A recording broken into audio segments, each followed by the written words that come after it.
Bismillahirrahmanirrahim. Alhamdulillahi rabbil alamin.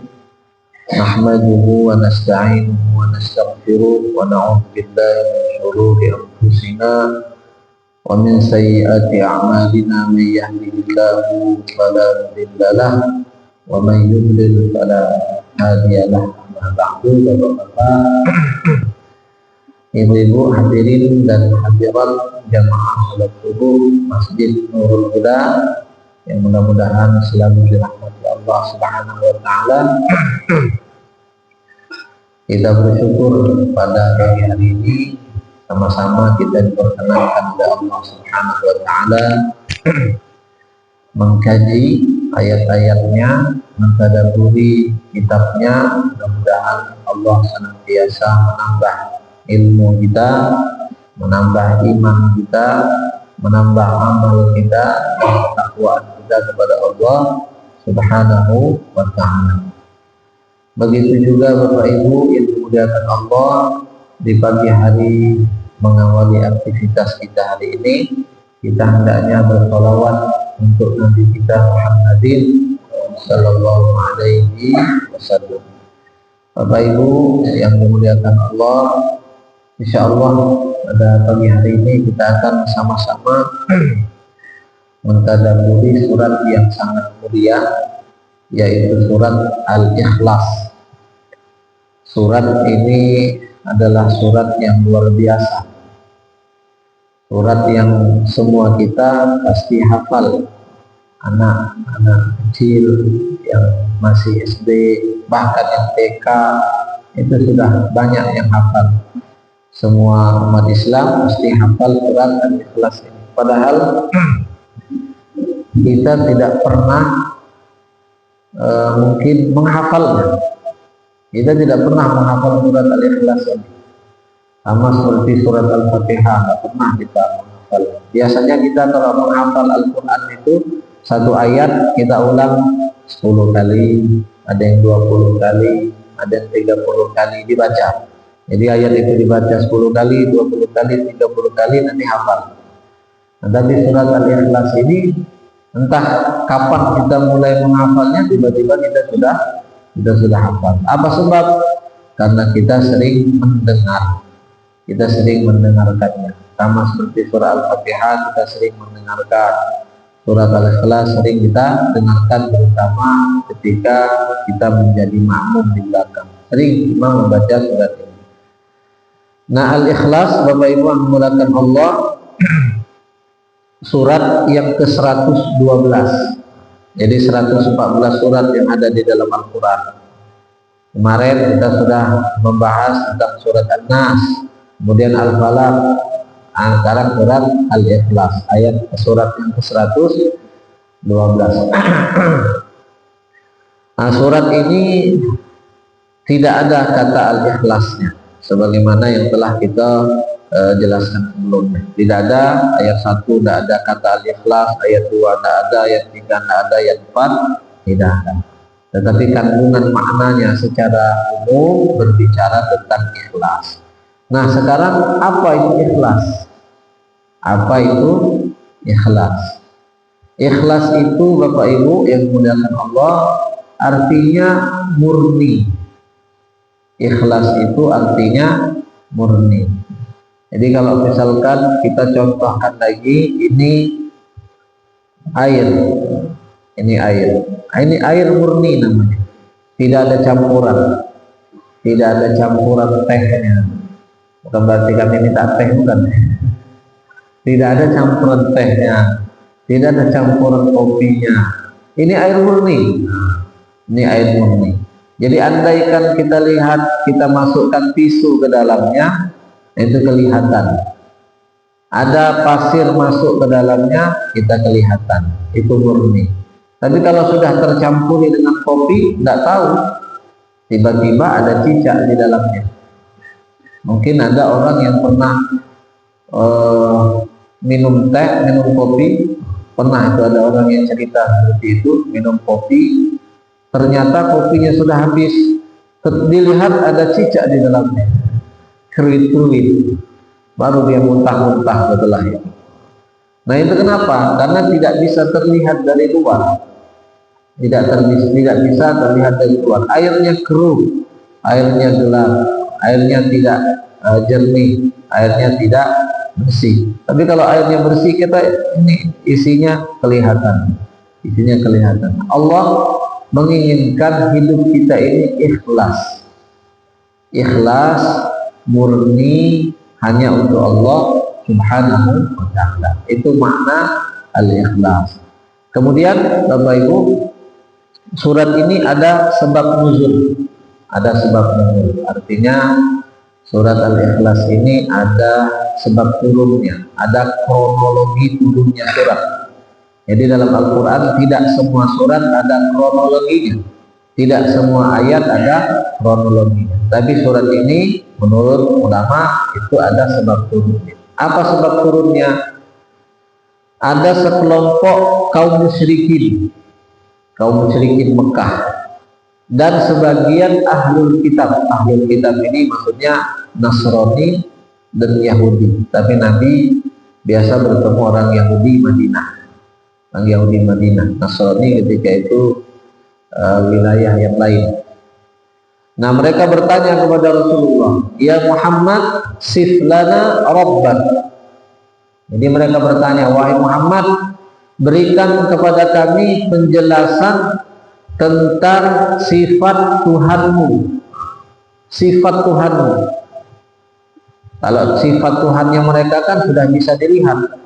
Berhala Lata, berhala Uzza, berhala Manat, dan lain sebagainya. Ada 630-an berhala di sekitaran Ka'bah. Mereka sudah bisa melihat sifat-sifatnya. Nah, kaum musyrikin dan ahlul kitab ini entah nanyanya karena ingin nambah ilmu atau nanyanya karena ingin menyek.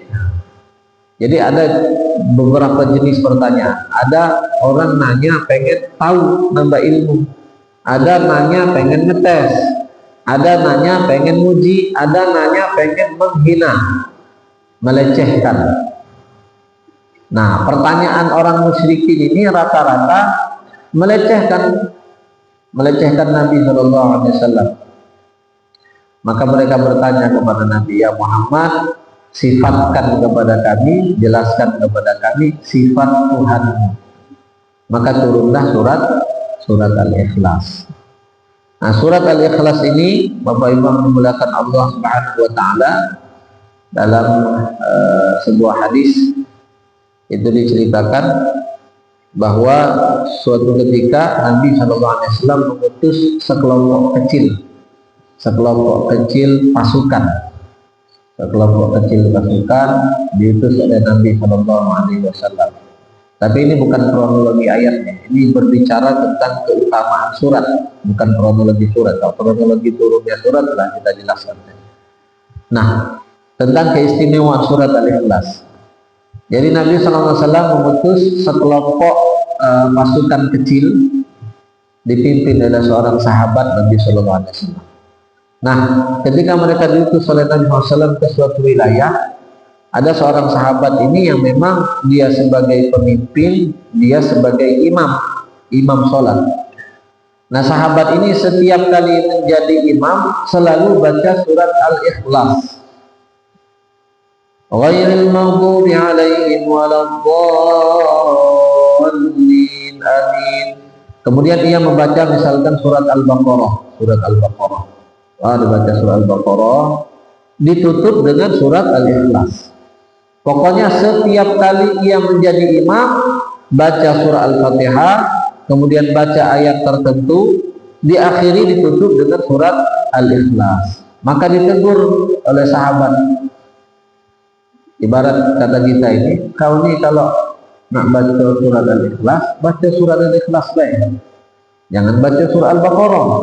Kalau mau baca surah Al-Baqarah, baca surat Al-Ikhlas. Jadi pilih salah satu. Kata sahabat ini, saya suka dengan surat Al-Ikhlas. Kenapa?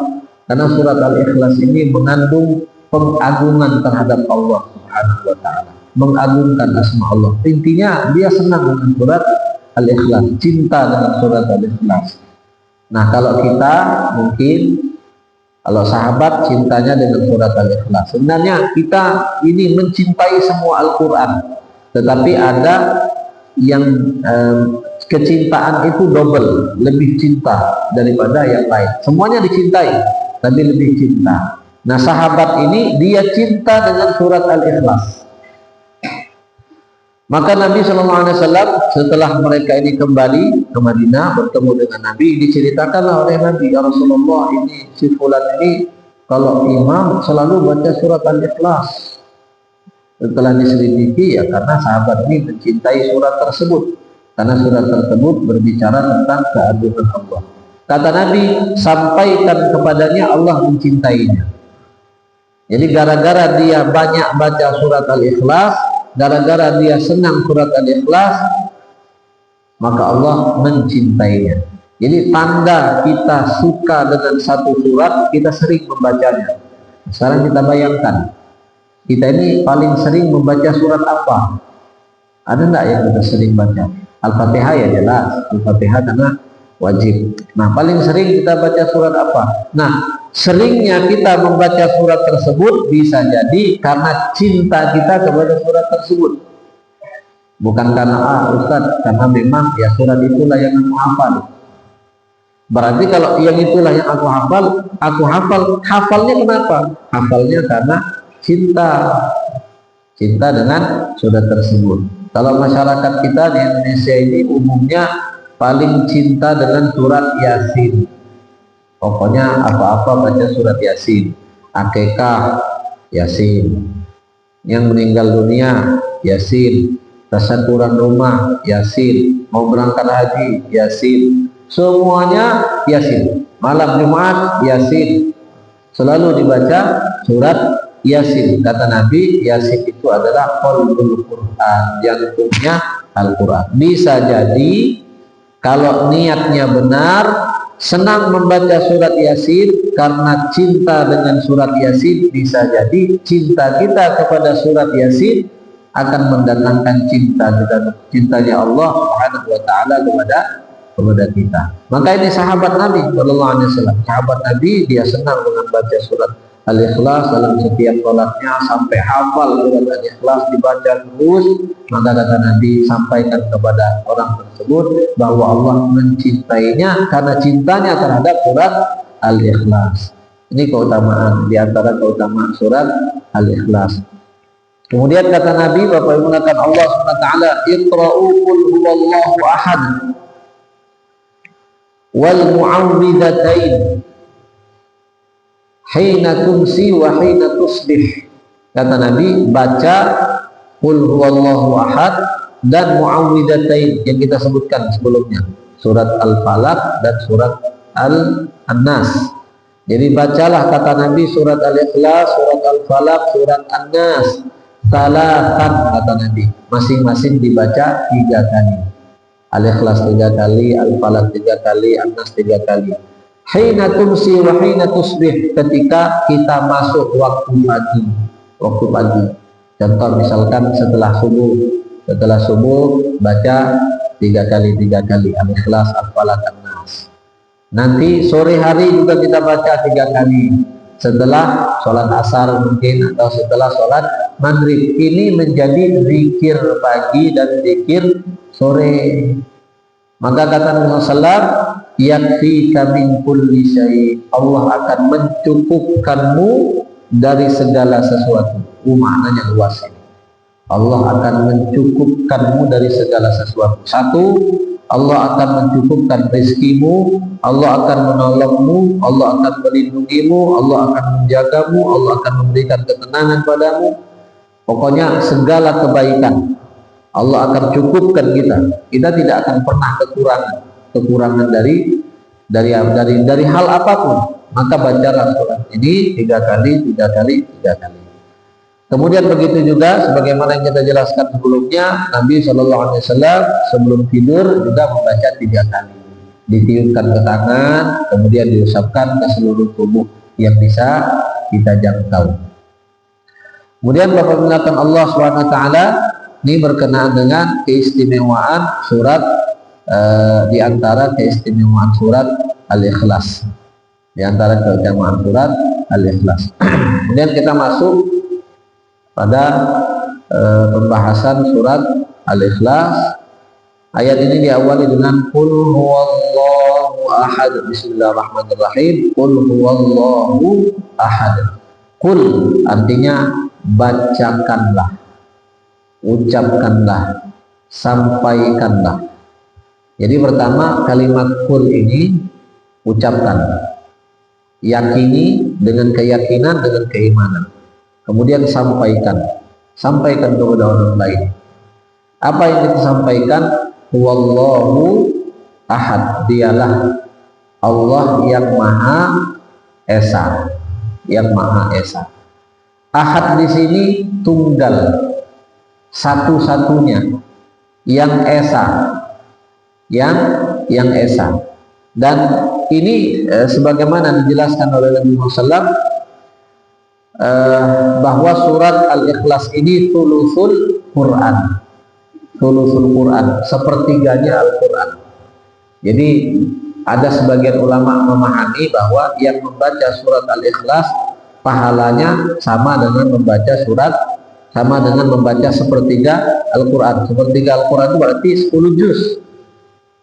Nah, tetapi kemudian mayoritas ulama memahami bahwa maksud daripada hadis tersebut, kandungan makna surat Al-Ikhlas itu sepertiga Al-Quran. Bagaimana yang telah kita jelaskan sebelumnya, Al-Quran itu isinya cuma 3, Bapak. Al-Quran isinya cuma 3. Satu akidah, yang kedua syariat atau hukum, yang ketiga akhlak atau kisah. Cuma 3 ini saja isi Al-Quran. Nah, sekian banyak ayat ini sebenarnya pengulangan, penegasan, penjelasan. Intinya satu, akidah, la ilaha illallah, hukum atau syariat, kemudian kisah atau akhlak. Nah, surat Al-Ikhlas berbicara pada bagian pertama tentang akidah, la ilaha illallah. Maka di sini katakan qul huwallahu ahad, katakan Allah itu ahad, yang esa, yang tunggal, yang satu-satunya. Nah, ada kisah tentang Imam Abu Hanifah. Jadi kisah ini dinisbatkan kepada Imam Abu Hanifah rahimahullah. Waktu ketika Abu Hanifah ini pernah ditanya oleh seorang zindik. Zindik ini seorang ateis yang tidak meyakini adanya Tuhan. Dia meyakini bahwa alam semesta ini adalah hasil dari sebuah ledakan maha besar, yang kemudian ledakan itu menciptakan planet-planet termasuk bumi diantaranya. Ini keyakinan orang ateis. Nah, orang ateis ini pernah bertanya kepada Imam Abu Hanifah, wahai Imam, coba jelaskan. Engkau mengatakan bahwa Allah itu tunggal, Allah itu satu-satunya. Jelaskan kepadaku secara logika. Karena orang ateis ini, ketika kita berbicara dengan orang ateis, kita tidak baca dalil, kita tidak baca ayat, kita tidak baca hadis, tapi kita berbicara logika. Itulah seorang imam, orang yang cerdas. Maka logikanya apa? Kata orang ateis, logikanya apa? Kalau Tuhan itu cuma satu, kan lebih enteng. Kalau Tuhan itu lebih banyak, ada bagi-bagi tugas. Ini Tuhan ini bagian ini, Tuhan ini bagian ini. Tapi engkau menjelaskan bahwa Tuhan cuma satu. Maka kata Imam Abu Hanifah, ada angka tunggal. Kata Imam Abu Hanifah, ada angka tunggal. Angka tunggal itu kamu tahu apa? Angka 1. Angka 1. Angka 1 itu tidak membutuhkan angka yang lain. Dia berdiri sendiri. Angka 1. Kalau kita hitung angka 1, dari angka berapa angka 1 itu? Berdiri sendiri. Angka 1 tidak berasal dari 0. 0 ditambah 0 ya tetap 0. 0 ditambah 0 tetap 0. Tapi angka 1 itu adalah angka yang berdiri sendiri. Angka yang bermula angka-angka yang lain. Awal dari angka-angka yang lain. Angka 2 berasal dari 1 ditambah 1 sama dengan 2. Angka 3 berasal dari 1 tambah 1 tambah 1. Jadi 3 atau 2 tambah 1. Angka 4 dan seterusnya. Semua angka ini berasal dari satu angka. Ini disebut dengan angka tunggal. Dia berdiri sendiri, tidak berasal dari angka yang lain. Ataupun angka yang lain itu berasal dari angka 1. Maka kemudian baru orang ateis itu memahami. Seperti itulah berbicara logika dengan orang yang tidak beriman. Qul huwallahu ahad. Yang pertama, ahad di sini laisa kamitslihi syai'. Allah itu tidak sama dengan apapun. Allah tidak sama dengan apapun. Bentuknya tidak bulat, bentuknya tidak segi empat, bentuknya tidak seperti manusia, bentuknya tidak seperti binatang, bentuknya tidak seperti tumbuhan, bentuknya tidak. Pokoknya Allah itu tidak sama dengan apapun. Ketika kita memikirkan Allah terlalu besar, sehingga saking besarnya logika kita tidak sampai. Allah terlalu tinggi sehingga logika kita tidak sampai. Kenapa? Allah terlalu tinggi. Jangankan untuk memahami Allah, kita dekatkan mata kita ke depan, kita dekatkan tangan kita ke depan mata kita tidak bisa melihat. Atau ketika sesuatu itu terlalu kecil, mata kita tidak bisa melihatnya. Harus pakai bantuan mikroskop misalkan. Allah terlalu besar sehingga kita tidak bisa menjangkaunya karena saking besarnya Allah. Allahu ahad, Allah maha tunggal. Tunggal yang tidak terdiri dari bagian-bagian. Jadi Allah itu maha satu, satu-satunya yang tidak terdiri dari bagian-bagian. Apa maksudnya tidak terdiri dari bagian-bagian? Misalkan ini bola lampu. Kita ambil, kita buka. Berapa jumlah bola lampunya? 1. Tapi ketika kita buka, itu terdiri dari banyak bagian. Di situ ada kaca, di situ ada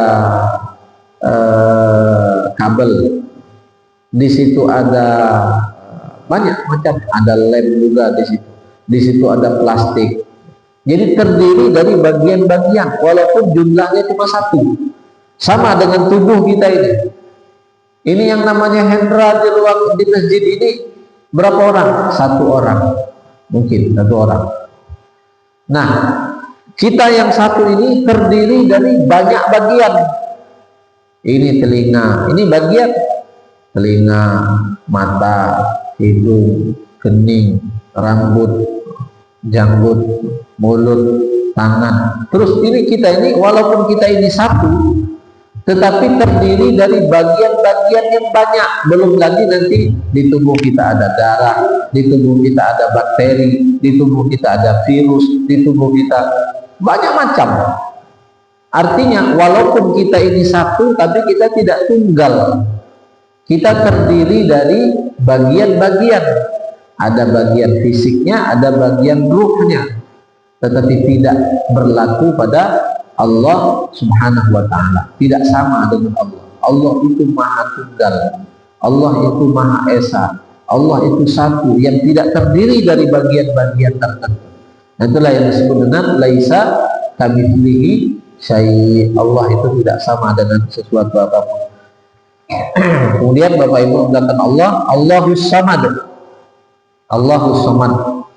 Allah as-samad. As-samad di dalam Al-Quran cuma 1 ini aja. Jadi kalau kita cari ayat-ayat Al-Quran, surat-surat Al-Quran itu, kita cari kata as-samad, tidak akan kita temukan kecuali cuma 1 aja di surat ini, di ayat ini. Tidak ada yang lain. Apa arti as-samad? Tempat bergantung. Allah itu tempat bergantung. Allah tidak membutuhkan apapun. Allah tidak butuh dengan apapun. Allah tidak butuh dengan ibadahnya kita. Kita mau ibadah, kita mau berbuat dosa, Allah tidak butuh sama sekali. Sebanyak apapun ibadah kita, Allah tidak butuh. Tidak akan menambah keagungan Allah. Allah tetap agung. Sebanyak apapun maksiat dosa yang kita lakukan, tidak akan mengurangi keagungan Allah. Allah tetap maha agung. Kenapa? Karena Allah tidak butuh dengan apapun, tetapi apapun butuh kepada Allah. Allah tidak butuh dengan apapun, tapi apapun butuh kepada Allah. Semuanya butuh dengan Allah. Cuman sayang manusia ini banyak merasa tidak butuh dengan Allah. Allahus Samad, Allah tempat kita bergantung. Bergantung di sini maksudnya bergantungnya hati. Bergantungnya hati. Makanya kita mestinya kita ucapkan hasbunallah wa ni'mal wakil, ni'mal maula wa ni'man nasir. Cukuplah bergantung dengan Allah. Bapak Ibu, kalau hidup kita ini bergantung dengan diri kita, kita bergantung dengan ilmu kita, bergantung dengan kecerdasan kita, bergantung dengan kekayaan kita, bergantung dengan orang lain, bergantung dengan makhluk, bergantung dengan pemerintah. Hidup kita berat hidup ini. Susah kita menjalani hidup kita ini kalau kita bergantung dengan diri kita. Tetapi ketika kita bergantung kepada Allah, ya sudah, aman-aman saja, serahkan semuanya kepada Allah. Dapat masalah, ya sudah, serahkan kepada Allah, tawakal. Allah yang mengatur. Nanti Allah akan kirimkan bantuan, Allah akan kirimkan pertolongan. Hilang sesuatu, Allah ganti dengan yang lain. Itulah tawakal. Tidak ada risau, tidak ada kerisauan. Kenapa? Karena tawakal kita yang bikin hidup kita ini susah, resah, sampai putus asa gara-gara uang 10.000 sampai bacok misalkan. Kenapa? Kurang tawakal kepada Allah, kurang tawakal kepada Allah. Padahal Allahus Samad, Allah tempat kita bergantung. Rizki tidak akan tertukar. Banyak orang yang tidak tertukar, berebutan ini segala macam ini. Tenang, kenapa? Karena semuanya diatur oleh Allah. Allah tidak akan menyia-nyiakan hambanya ketika kita bergantung kepadanya. Cuman kita harus berusaha. Apa? Di sinilah makna tawakal. Tawakal itu i'timadul qalbi 'ala Allah i'timadan kulliyan ma'badlil asbab. Jadi tawakal itu hati kita bergantung kepada Allah sepenuhnya. I'timadul qalbi. Jadi hati kita bergantung kepada Allah sepenuhnya, bergantung kepada Allah dalam segala hal. Tapi disertai dengan usaha, ma'badlil asbab. Cuman kita ini disuruh untuk usaha saja, untuk berusaha. Ya Allah, aku pengen kaya ya Allah, usaha, tawakal kepada Allah. Kalau misalkan tidak kaya-kaya, ya Allah berikan kekayaan yang lain, bukan dalam bentuk harta. Bisa jadi kekayaan yang lain. Anaknya sehat, anaknya dijadikan anak yang baik, keluarganya tentram, istrinya baik, suaminya baik, orang tuanya baik, semuanya, tetangga baik, dan lain sebagainya. Rezeki yang lain, walaupun diberikan hati yang tenang, walaupun tidak dalam bentuk kekayaan harta. Dan bisa jadi Allah kabulkan sesuai dengan keinginan. Allahus Samad, Allah tempat kita bergantung. Intinya bergantunglah kepada Allah dalam setiap urusan kita, niscaya urusan kita akan ringan. Lam yalid wa lam yulad, Allah tidak melahirkan, Allah juga tidak dilahirkan. Jadi Allah tidak punya orang tua, Allah juga tidak punya anak. Kalau Allah punya orang tua, nanti orang tuanya ini punya orang tua lagi, orang tuanya ini punya orang tuanya lagi. Kalau Allah punya anak, berarti Allah butuh dengan sesuatu. Jadi anak, orang tua itu sifatnya makhluk. Sifatnya makhluk itu punya anak, punya orang tua. Sifatnya makhluk ada awal, ada akhir. Itu sifatnya makhluk. Tapi sifatnya Allah tidak ada awal, tidak ada akhir. Kenapa? Karena dialah awal segala sesuatu, dialah akhir segala sesuatu. Huwal awal wal akhir. Kalau makhluk ada awal, ada akhir. Contohnya hidup kita berawal dari tahun sekian, tanggal sekian, hari sekian, lahirlah si fulan. Berakhir pada tahun sekian, bulan sekian, tanggal sekian, jam sekian, hari sekian. Ini sifatnya makhluk. Sifatnya makhluk ada awal, ada akhir. Nah, sifatnya Allah tidak ada. Sama dalam hal ayat ini, lam yalid wa lam yulad. Allah tidak dilahirkan, Allah tidak melahirkan. Tidak seperti orang-orang musyrikin. Orang-orang musyrikin di zaman Nabi, mereka mengatakan malaikat itu adalah banatullah. Malaikat itu anak-anak perempuannya Allah. Ini keyakinan orang musyrikin Mekah. Allah punya anak perempuan. Siapa anak perempuannya Allah? Itu malaikat. Padahal malaikat tidak berjenis. Malaikat tidak berjenis. Malaikat itu bukan laki-laki, malaikat itu juga bukan perempuan. Tetapi malaikat itu adalah makhluk yang Allah ciptakan dari cahaya dan tidak berjenis. Beda dengan kita. Nah, Allah, keyakinan kaum musyrikin, mereka ini meyakini bahwa Allah punya anak perempuan. Nah, itulah malaikat. Keyakinan orang Nasrani juga Allah punya anak. Anaknya Allah itu siapa? Al-Masih, Nabi Isa alaihi salam. Keyakinan orang Yahudi mengatakan bahwa Allah punya anak. Siapa anaknya Allah? Uzair dan lain sebagainya. Maka Allah bantah di dalam ayat ini, lam yalid wa lam yulad. Karena Allah itu maha tunggal, maha esa, maka Allah tidak ada anak, Allah tidak ada orang tua. Dia tidak melahirkan, dia tidak dilahirkan. Walam yakul lahu kufuwan ahad. Allah tidak punya sesuatu yang setara. Sesuatu yang setara, tidak ada sekutu. Artinya Allah tidak punya saingan, tidak ada saingan. Tidak ada istrinya. Allah tidak punya istri. Karena kalau dia punya istri berarti dia bakal punya mertua. Mertuanya Allah itu siapa? Tidak ada. Dialah tunggal. Jadi dia tidak beristri, dia tidak punya saingan, dia tidak punya sekutu, dia tidak punya orang tua, dia tidak punya anak. Dialah yang Maha Esa. Dialah yang maha satu. Karena dia tidak butuh apapun, tetapi apapun butuh kepada Allah Subhanahu wa taala.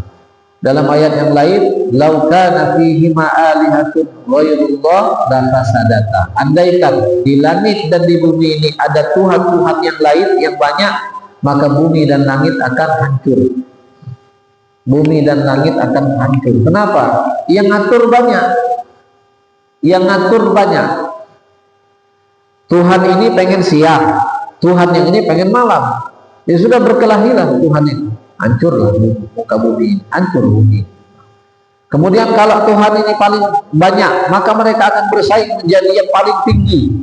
Sudah, hancurlah alam semesta ini. Seperti di film-film silat misalkan. Ada Tuhan penjaga neraka, ada dewa neraka, ada dewa ini. Oh, dewa ini, dewa jahat sedang turun ke bumi.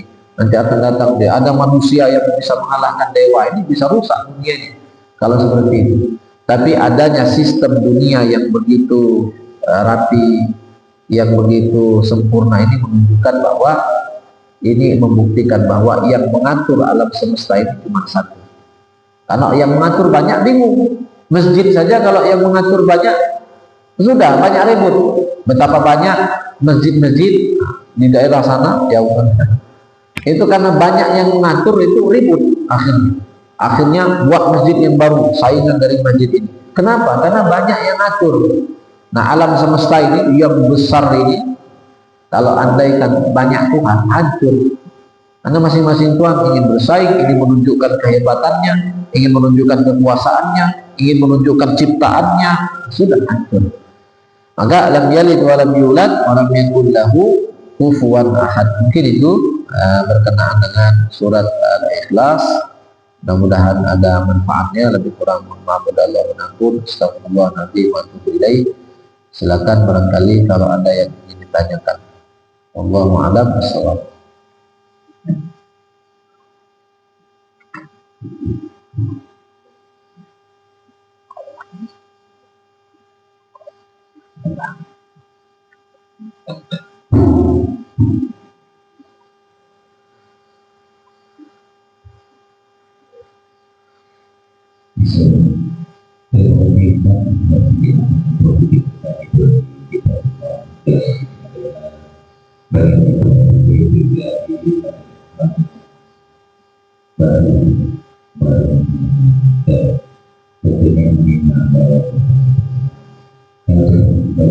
kita berikan kita baca untuk bertanya kepada kita.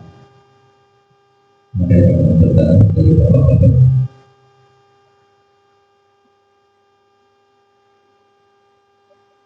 biasanya yang hati bersama.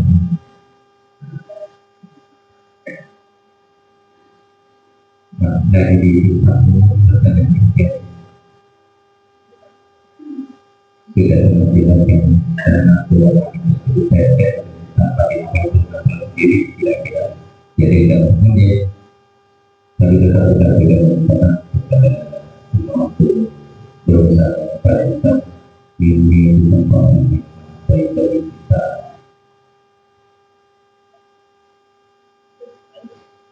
Nah, ini adalah kita kalian Alhamdulillah. Mungkin kita harus berkaitan dengan pengedar bisa kita ambil beberapa poin biar kita bisa mengembangkan target.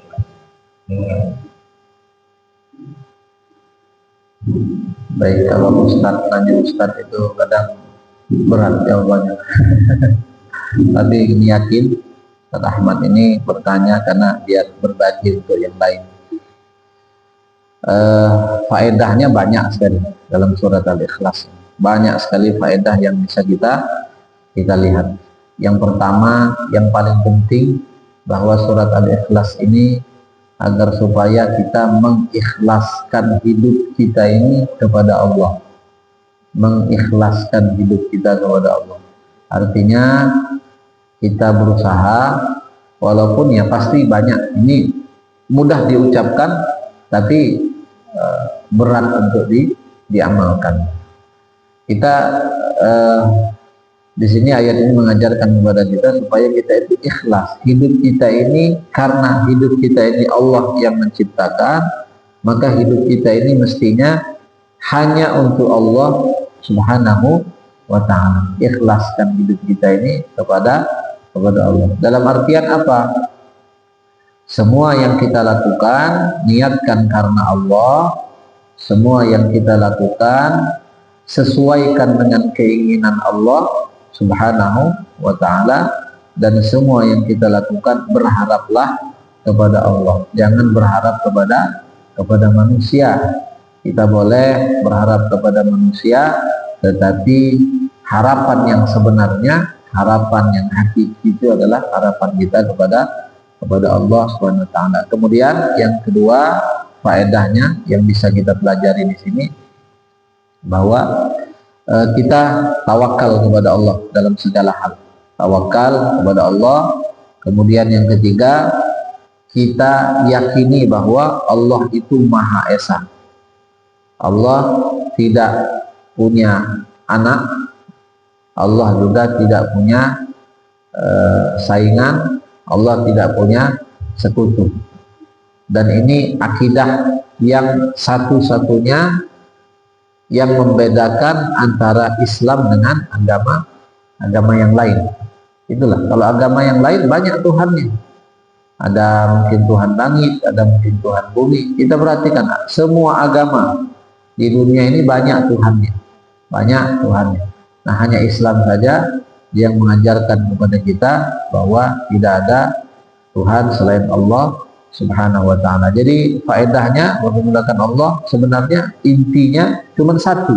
Faedah dari surat Al-Ikhlas ini berpegang teguh dengan kalimat la ilaha illallah. Itu saja faedahnya. Dan kalau mau dijabarkan ini ilmu tauhid.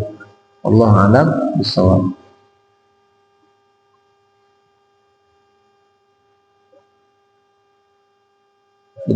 Tidak ada. Jadi biasanya kalau ada yang tidak ada yang nanya, dua kemungkinan. Masih ada. Masih ada. Karena kalau tidak ada yang nanya, dua kemungkinan. Bisa jadi paham semua, atau tidak paham sama sekali. Waalaikumsalam warahmatullahi wabarakatuh.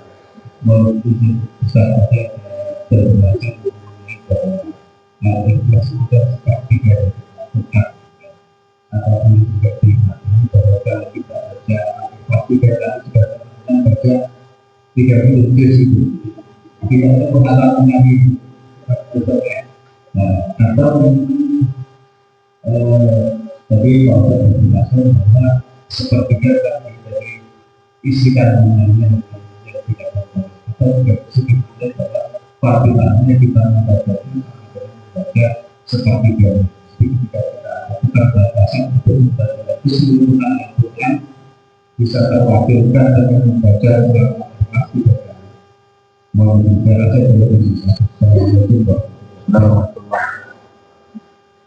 Ada perbedaan di antara ulama dalam memahami hadis tersebut, hadis yang menjelaskan bahwa surat Al-Ikhlas adalah sepertiga Al-Quran. Sebagian ulama berpendapat ketika kita membaca surat Al-Ikhlas, pahalanya sama dengan membaca sepertiga Al-Quran. Berarti sepertiga Al-Quran, sekali baca surat Al-Ikhlas setara dengan membaca 10 juz. Tetapi pendapat yang lain berpendapat maksudnya bukan pahalanya, tapi kandungan maknanya. Jadi pahalanya ya tetap per huruf dihitung 10 kali lipat. Al-hasanah bi'asyri amsalihha. Qul berarti 2 huruf, berarti sudah 20 kali lipat kebaikan. Itu sebelum dapat keistimewaan di sisi Allah. Kalau dapat keistimewaan di sisi Allah ditambah lagi, bahkan sampai bilangan yang tidak terhitung. Jadi tetap pahalanya surat Al-Ikhlas, baca surat Al-Ikhlas, tapi makna kandungannya sepertiga. Kalau pendapat kami lebih condong kemana? Kalau pendapat kami ya lebih condong ke yang kedua. Kenapa? Membaca surat Al-Ikhlas sekali itu setara dengan sepertiga daripada Al-Quran, itu maknanya, bukan pahalanya. Kenapa? Karena kalau pahalanya malas nanti kita khatamul Al-Quran, bikin malas nanti, bikin malas. Wallahu a'lam bishawab.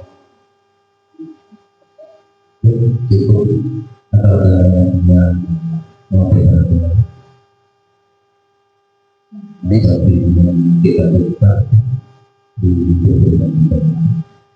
baik, kita tutup dengan berdoa kepada Allah. Mudah-mudahan hajat kita dikabulkan oleh Allah SWT. A'udzubillahi minasyaitonir rajim. Bismillahirrahmanirrahim. Alhamdulillahirabbil alamin. Allahumma shalli ala sayyidina Muhammad wa ala alihi wa sahbihi ajma'in.